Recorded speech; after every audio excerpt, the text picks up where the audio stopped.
Selket, the goddess of the dead. She comes to us from the culture of North African, typically Kemetic Egyptian mythology. She was known by other names, including a similar version, Serqet, but she was also known as the Lady of the Beautiful Tent and the Mistress of the Beautiful House, a reference to embalming and thus the process of death. Selket is a protector goddess, and it is said that the deceased would claim, "The goddess Selket is before me," referencing her role in the afterlife. But she also represented the burning heat of the sun.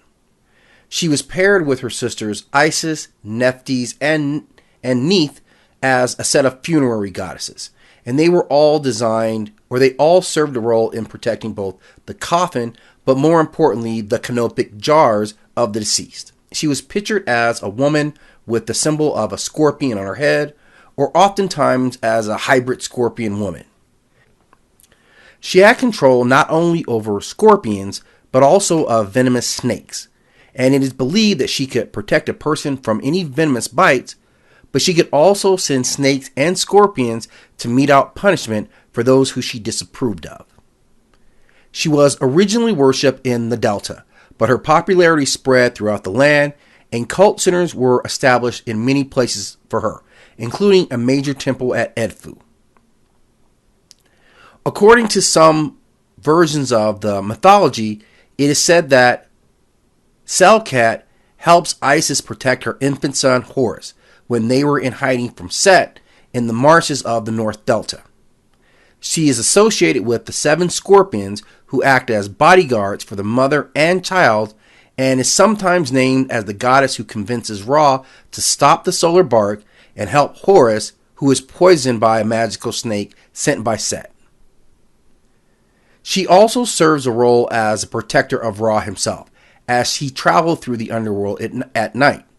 She was said to watch over any dangerous twist in the path, and was responsible for restraining the serpent Apet once he was imprisoned in the underworld, and protecting the sun god's barge from his attack.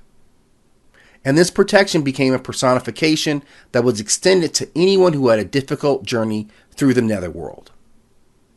In the tomb of the Queen Nefertiti, the goddess welcomes the queen into the afterlife, saying herself, "I am Selket, mistress of heaven and lady of all the gods.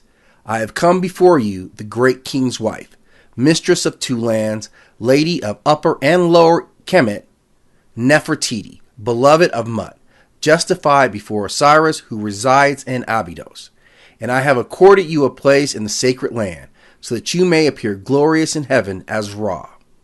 She is also particularly associated with the human-headed son of Horus, whose task is to guard the intestines of the deceased.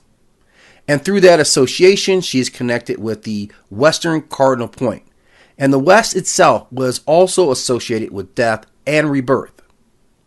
She plays a role in that as well, given 2 names: she who lets the throat breathe, a reference to breathing the breath of life into someone, but also conversely she is called she who stiffens or paralyzes the throat, obviously a reference to death. She is the mother of Nehebuka, the snake god who protected the pharaoh himself from snake bites. She also has a close association with her sisters Aset and Nephtys because of her connection with both magic and the underworld. Inscriptions at Edfu reference her to being both the wife of Horus and the mother of Herarakti, or Horus in the horizon.